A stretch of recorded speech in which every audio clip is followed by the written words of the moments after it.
Le président Mamadi Doumbouya a fait un discours palpitant aux Nations Unies. Je pense qu'on l'a tous suivi, si ce n'est pas encore fait. Je pense qu'il serait nécessaire de suivre l'entièreté. Mais on pourra ici, en tout cas, tirer les éléments clés qu'on a compris de cette histoire. Il a été très clair. Il s'est exprimé de manière chevaleresque, comme l'a fait Lumumba à son époque, devant les Belges. Il en a subi les conséquences, malheureusement, à cause de la traîtrise de ses frères. Malheureusement, je pense que Lumumba aurait dû naître ailleurs, parce que son peuple ne l'a clairement pas mérité. C'est dur, mais c'est ça. Mamadou Doumbouya a dit la vérité. Il dit la raison pour laquelle nous sommes là, aujourd'hui, s'adressant directement au point. Il est parti juste, il n'a pas perdu du temps. Vous parlez de manque de démocratie, vous parlez de coup d'État, accusant ainsi, entre parenthèses, le Mali, le Niger, le Burkina Faso, ainsi que la Guinée. Pourquoi les gens viennent prendre le pouvoir par la force? C'est pourquoi. Pourquoi on n'entre pas dans les bureaux, la bureaucratie et tout le bazar?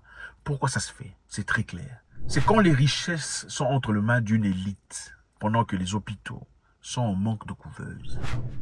À quoi vous attendez-vous? Le peuple africain sont plus que jamais éveillés et décidés à prendre leur destin en main. La mauvaise répartition des richesses crée des inégalités sans fin. La famine, la misère qui rendent le quotidien de nos populations de plus en plus difficile. Ces inégalités font partie des causes des événements qui mettent en péril surtout le vivre ensemble. Quand les richesses d'un pays sont dans les mains d'une élite, alors que les nouveau-nés meurent dans les hôpitaux par manque de couveuses, il n'est pas surprenant que dans de telles conditions, nous assistons à des transitions pour répondre aux aspirations profondes du peuple. C'est normal que les gens s'élèvent. On ne va pas attendre les élections pendant que vous pillez, vous construisez des villas, vos enfants sont devenus riches, ils passent sur des réseaux sociaux, vous achetez des maisons, vous donnez des voitures pendant que les gens sont dans le chaos. Vous faites le minimum, le juste minimum pour montrer qu'on fait quelque chose. Pendant qu'il y a des vraies réalités. Il y a à peine la route partant d'une ville à une autre. Il y a des difficultés, pas de courant dans certains villages. Il n'y a pas de... Comment voulez-vous que les gens restent entre eux? Ce n'est pas possible. Les gens vont s'élever. Quand il y a l'injustice entre telle population ou d'autres, où vous ségréguez, vous séparez les gens vont s'élever, ils vont se fâcher. Ça ne sera pas de la bureaucratie, on n'attendra pas les élections. Mamadi Doumbouya de la Guinée a encore dit que le modèle de gouvernance qui nous a été imposé n'est pas efficace. Parlons ici de la démocratie. L'Afrique souffre, mesdames et messieurs. Elle souffre d'un modèle de gouvernance qui lui a été imposé. Un modèle certes bon et efficace pour l'Occident, qu'il a conçu au fil de son histoire, mais qui a du mal à passer et à s'adapter à notre réalité, à nos coutumes, à notre environnement. Hélas, j'aimerais dire que la grève n'a pas pris. Je sais que lorsque je dis cela, tout de suite, ils sont nombreux à se dire encore un bidas qui veut tordre le cou à la démocratie. Encore un soldat qui veut imposer sa dictature. Cependant, de façon très claire, sans hypocrisie, sans faux semblant, les jeux dans les jeux. Nous sommes tous conscients que ce modèle de démocratie que vous nous avez si insidieusement et savamment imposé après le sommet de la Baule en France, presque de façon religieuse, il ne marche pas. La démocratie n'est pas naturellement africaine. Okay, la démocratie nous a été importée. Les Africains vivaient depuis très longtemps avec leur système autochtone, endogène, des systèmes qui fonctionnaient. D'accord, ça n'était pas la démocratie. Même dans l'ère contemporain, Kadhafi n'a pas vécu dans une certaine démocratie, mais la Libye n'était pas pauvre non plus. En Libye, les gens vivaient très bien, je le répète tout le temps. Il n'était pas démocrate. Donc la démocratie n'est pas le seul système qui fonctionne. Et ça ne fonctionne pas chez les Africains. Clairement, ça ne fonctionne pas. Parce que les élections sont pas efficaces, les élections ne sont pas transparentes. En tout cas, c'est quel pays qui ne se plaint pas? Il dit le modèle de gouvernance qui nous a été imposé est peut-être efficace en Europe, mais pas ici chez nous. Ce modèle s'est mal adapté à notre environnement. Il faut le revoir. Et aussi en parlant de démocratie. Quand les gens sont démocratiquement élus, qu'est-ce qui se passe finalement? Ils reçoivent des injonctions venant des pays étrangers. Ils reçoivent des recommandations sur comment traiter la population, comment gérer l'économie, comment dépenser ce qu'il y a à dépenser, comment gérer les richesses, n'est-ce pas? Et ces injonctions et recommandations, entre parenthèses, généralement sont pour les intérêts des pays étrangers, pas pour la population locale. La docilité a cédé aux recommandations et aux injonctions de grandes puissances. Ce modèle a surtout contribué à entretenir un système d'exploitation et de pillage de nos ressources par les autres.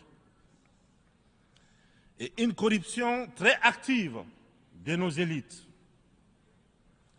des leaders nationaux, à qui on a souvent accordé des certificats de démocrates. Et en fonction de leur docilité ou de leur aptitude à brader les ressources et les biens de leur peuple, ou encore de leur facilité à céder aux pseudo-recommandations et injonctions des grandes puissances. Donc les pays colonialistes continuent de coloniser l'Afrique à travers ce qu'ils appellent démocratie. Au fait, la démocratie, ce n'est qu'un système pour continuer à gérer un pays qu'on colonisait autrefois. Oui, on appelle ça diplomatie, mais ce n'est pas la diplomatie, c'est simplement une façon de continuer. Envoyez-nous l'uranium, envoyez-nous le pétrole, envoyez-nous tout ça. Vous appelez ça démocratie parce que c'est facile à gérer, mais ce n'est pas une démocratie. Il dit on nous fait signer des contrats léonins. C'est quoi un contrat léonin? Un contrat léonin ou une clause dit léonine lorsqu'il crée un déséquilibre absolu entre les parties. C'est-à-dire l'exemple, le cas lorsque l'une des parties au contrat supporte tous les inconvénients tandis que l'autre tous les avantages. Les clauses sont strictement interdites. C'est-à-dire un contrat évidemment est léonin quand quelqu'un profite pendant que l'autre ne profite pas.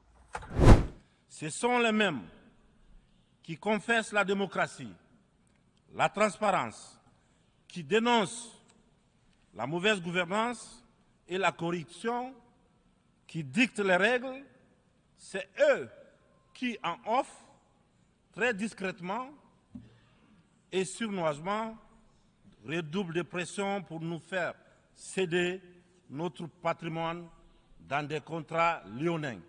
Il a aussi dit que la CEDEAO doit arrêter des bêtises. Okay? Je pense que c'est ce qu'il voulait dire, arrêter des bêtises, mais il a été poli. Le Sahel traverse l'une des histoires les plus graves de sa très vieille histoire. Mais elle a les ressorts nécessaires pour y faire face. Son sens légendaire de la diplomatie doit être libéré afin qu'ensemble, nous nous parlions sans interférence. C'est pourquoi, et pour cela, que la CEDEAO, dont la vocation était économique, doit cesser de se mêler de la politique et privilégier le dialogue.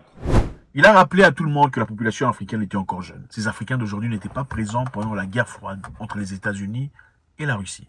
Donc ne nous imposez pas à choisir entre la Russie, les États-Unis, la Turquie, la Chine et autres. C'est une insulte à ces Africains qui viennent à peine de naître, qui viennent à peine d'exister, qui n'étaient pas là pendant vos conflits. Ce n'est pas à vous de nous dire qu'il faut choisir. On peut choisir de nous-mêmes. Nous, Africains, nous sommes fatigués, épuisés des catégorisations dans lesquelles les uns et les autres veulent nous mener et surtout veulent nous cantonner. La population de l'Afrique est jeune. Elle n'a pas connu la guerre froide.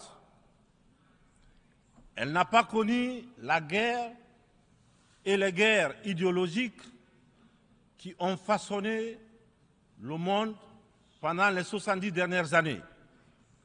C'est pourquoi nous, Africains, nous trouvons insultant les cases, les classements qui tantôt nous placent sous influence des Américains, tantôt sous celle des Anglais, tantôt des Français, tantôt des Chinois, des Russes et même des Turcs.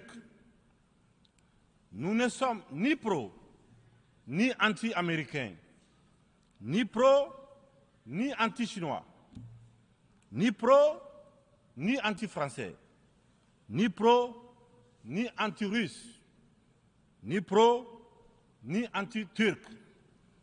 Nous sommes tout simplement pro-africains. C'est tout. La vieille Afrique est terminée, dit-il. La vieille Afrique est terminée. Oubliez, le modus operandi doit changer. Il dit il est venu le moment de prendre conscience que les strictures, les règles issues de la Seconde Guerre mondiale, pendant que nos États n'existaient pas encore, sont obsolètes. Donc oubliez toutes vos bêtises là, vos histoires, c'est fini. Nous sommes suffisamment grands pour choisir notre destinée. Intéressant. Nous sommes suffisamment matures pour prendre notre direction. Laissez-nous gérer notre parc. Hein? Notre parc. Parlons du parc qui parle de leur... Laissez-nous gérer notre parc. Comme vous avez laissé les autres le faire en Asie. Évidemment, ils ne vont jamais déranger les Asiatiques. Laissez-nous aussi gérer notre parc. On va y arriver. Nous sommes assez grands pour le faire. Je pense que beaucoup de personnes sont inspirées par le leadership des militaires en Afrique. Beaucoup de personnes sont inspirées parce que l'Afrique est encore en manque de discipline. Il faut dire la vérité. Beaucoup de gens sont indisciplinés. Les gens grandis, matures apparemment, mais ils ne sont pas en réalité. Très immatures, en cravate, costume, tout ça. Très immatures, très indisciplinés. Et la discipline, généralement, c'est l'élément majeur pour une nation. On peut avoir beaucoup de gens qui sont des troupeaux. En fait, ce ne sont pas des... Je me retiens de dire les mots. Et je pense qu'il est essentiel de remarquer, regardez ces dirigeants militaires, comment ils gèrent leur pays. Regardez comment les choses vont. Il y a un certain niveau de discipline qu'on ne peut pas faire semblant de ne pas voir. Je pense qu'il était important que quelqu'un le dise, et beaucoup de présidents africains n'ont pas le courage de le faire. Il est venu justifier, expliquant, vous nous accusez de coup d'État et parler de démocratie. Cette démocratie ne nous appartient pas. C'est à vous. Ça ne marchera pas essentiellement avec nous.